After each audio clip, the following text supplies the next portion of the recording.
I'll take over for a minute while we... Oh, it's here. It's here, Philip. There we go.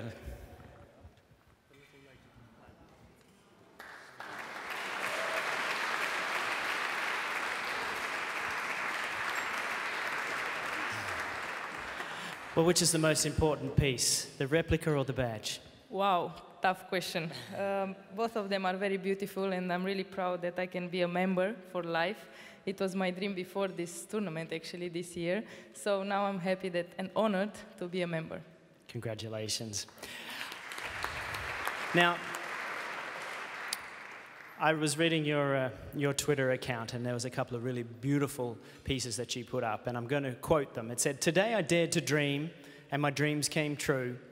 It was the greatest match of my life." You then went on to say, "No words can describe this feeling." Now that you've had 24 hours, do you have any words that can describe what happened yesterday? Unbelievable feeling, first of all, because actually it was a little bit too big to dream that I can win Wimbledon in one day.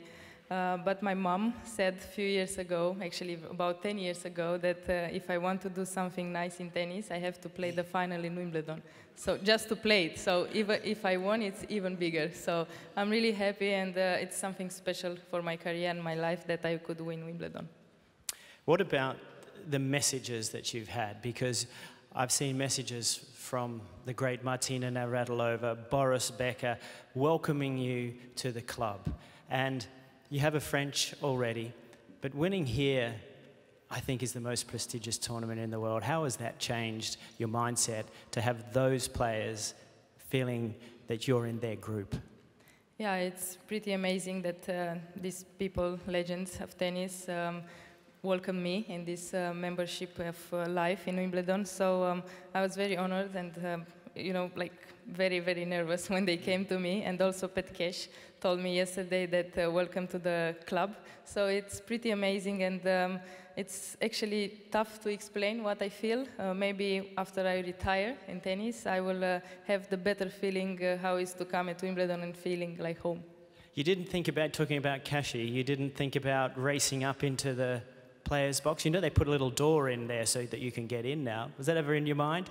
No, I didn't know about that. So, so now you do. So when you win it the next time, you can go and use that.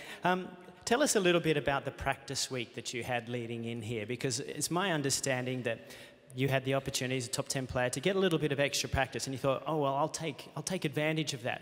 What happened? Yeah, I took advantage of that. I'm not normally taking this advantage because I like to stay home more. But I decided to come to get the chance to train on grass court, because in Romania we don't have any. So I think it was the best decision of my life, actually, to come earlier and to train on grass. This year I started to feel the court, and I felt really safe on court. That's good. I heard you had to play indoors a little bit though too, did you? Yeah, first days when we arrived we played indoors, but after it was awesome weather. You got on the grass. That's good stuff. Now, what about when you go home? Because I think, if I'm right, when you won the French championship at Roland Garros, you went back to Romania. There was 10,000 people turned up. Ah, Virginia gave me the wrong information. It was 25,000 turned up to see the trophy. What are you going to expect when you go home this time? I think it's going to be more, honestly, because yeah, nobody dreamed for Wimbledon in Romania. It's something too big, as I said at the beginning. And I'm waiting to share this moment with the people. I love being home, and I love being next to my Romanians, because they support me all the time, and they send me a positive energy. Well, congratulations. I know Romania is proud of you, your team are proud of you, and I can say I'm very fortunate to say that the club members are very proud to have you as part of their membership. Well done, Simona. Thank you very much.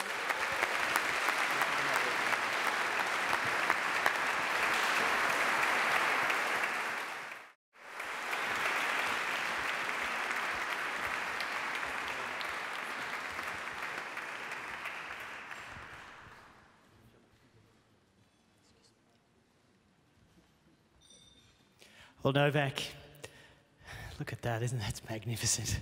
Can I touch it a little? Look, I don't know how you must be feeling, because I had to go out and play the senior invitational men's doubles final earlier today, and I'm exhausted. How are you after that absolute epic match? Well, you might not know this, but I was watching your match before my match today. You and Jonas absolutely killing it on the court, and I thought to myself, well, I gotta do the same, you know. And your fastest serve was about 95 miles an hour. Mine was 105 today.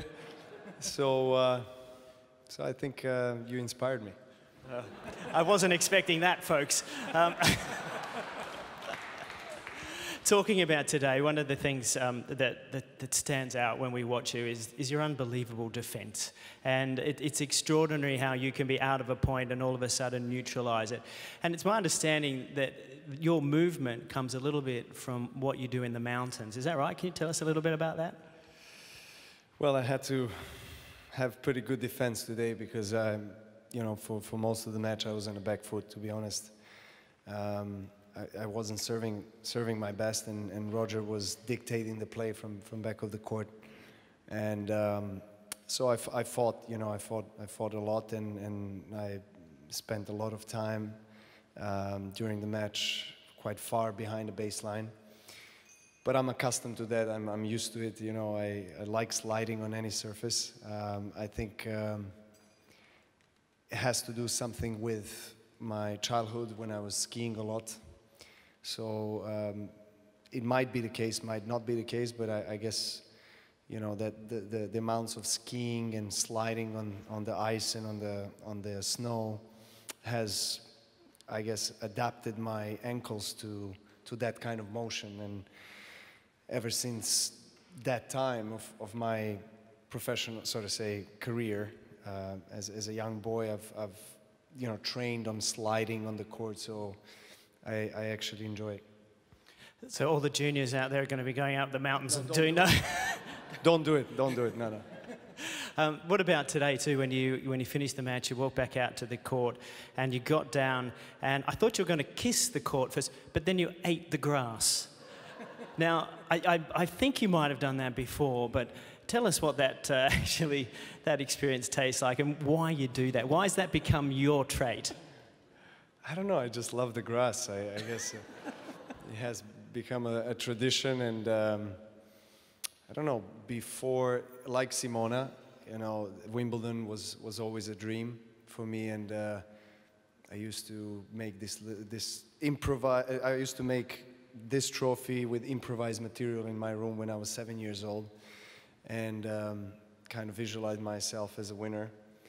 And when that dream became reality in 2011, just before the first finals, actually, I thought, in case I win, what is it that I should do? And it has to be special. So I was not really creative with the ideas, so I just thought of eating the grass, and so it stayed. It's working, there's no doubt about that.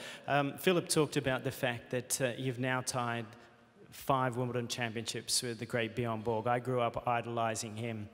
That's some feat. And the last 12 months have been extraordinary too in what you've achieved.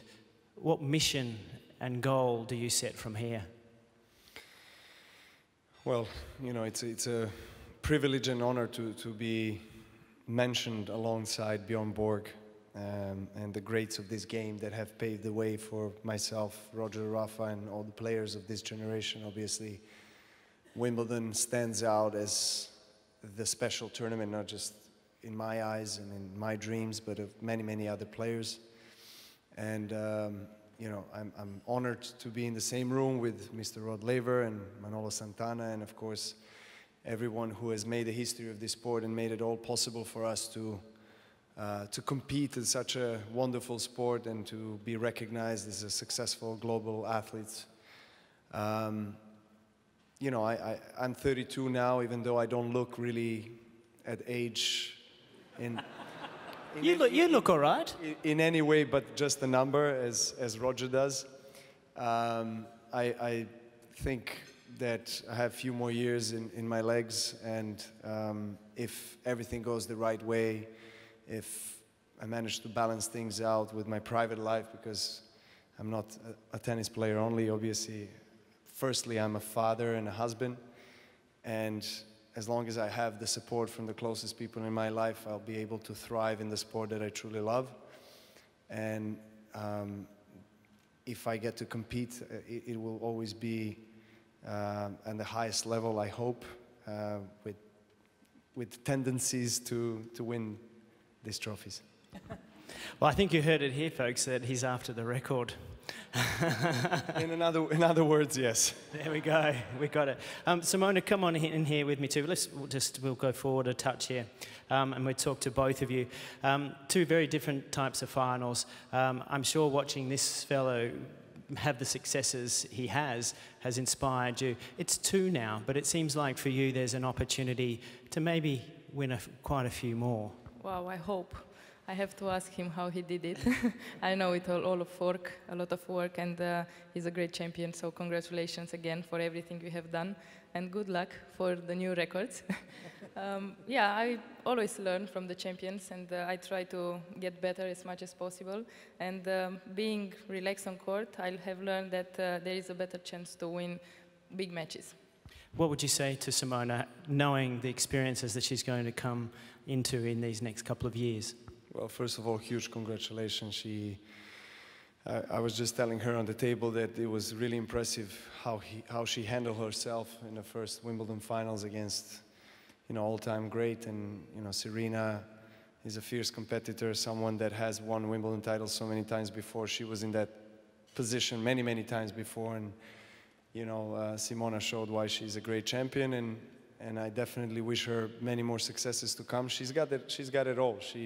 She has the game, she has the fighting spirit. She has now the experience, and it's really awesome to know that small countries of Romania and Serbia, that are neighboring countries, are doing so well on the world stage.